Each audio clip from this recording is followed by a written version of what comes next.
He stole in. His uncle still snored. He tiptoed by him to the table behind his uncle's chair. He took hold of the box.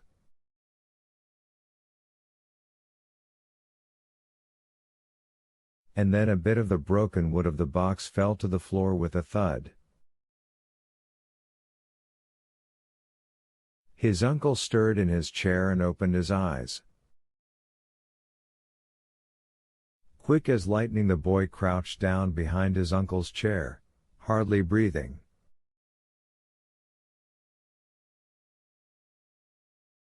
"What's that?" he heard his uncle say. Julian didn't move. Then his uncle settled down again and shut his eyes. Soon there was the sound of his rhythmic snoring. "Hurrah!" thought Julian. "He's off again." Quietly he stood up, holding the box. On tiptoe he crept to the French window. He slipped out and ran softly down the garden path.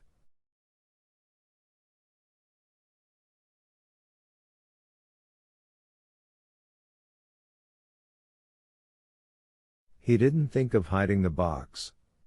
All he wanted to do was to get to the other children and show them what he had done.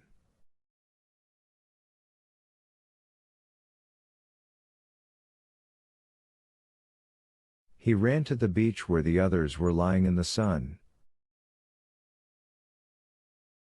"Hi!" he yelled. "Hi! I've got it! I've got it!" They all sat up with a jerk, thrilled to see the box in Julian's arms. They forgot all about the other people on the beach. Julian dropped down on the sand and grinned. "Your father went to sleep," he said to George. "Tim, don't lick me like that." "And George, I went in, and a bit of the box dropped on the floor, and it woke him up."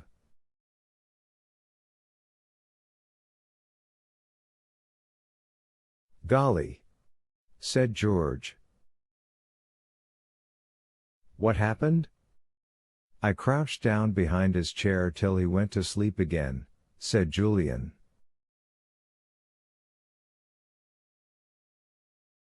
"Then I fled. Now, let's see what's in here." "I don't believe your father's even tried to see." He hadn't. The tin lining was intact.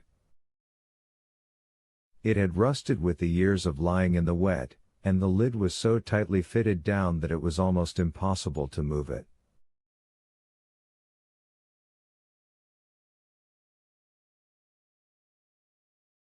But once George began to work at it with her pocket knife, scraping away the rust, it began to loosen, and in about a quarter of an hour it came off.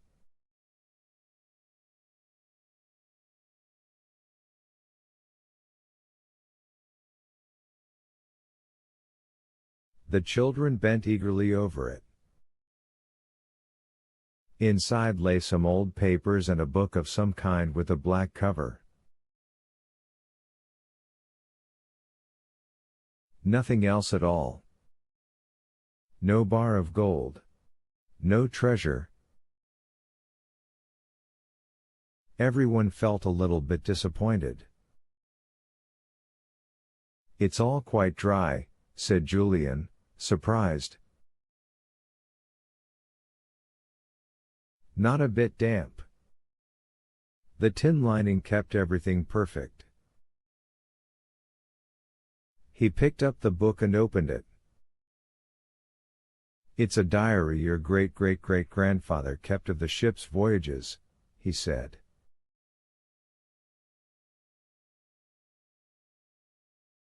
"I can hardly read the writing. It's so small and funny." George picked up one of the papers.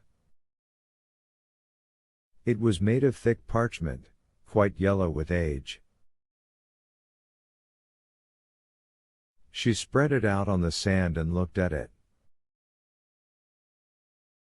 The others glanced at it too, but they couldn't make out what it was at all. It seemed to be a kind of map. Perhaps it's a map of some place he had to go to, said Julian. But suddenly George's hands began to shake as she held the map, and her eyes gleamed brilliantly as she looked up at the others. She opened her mouth but didn't speak.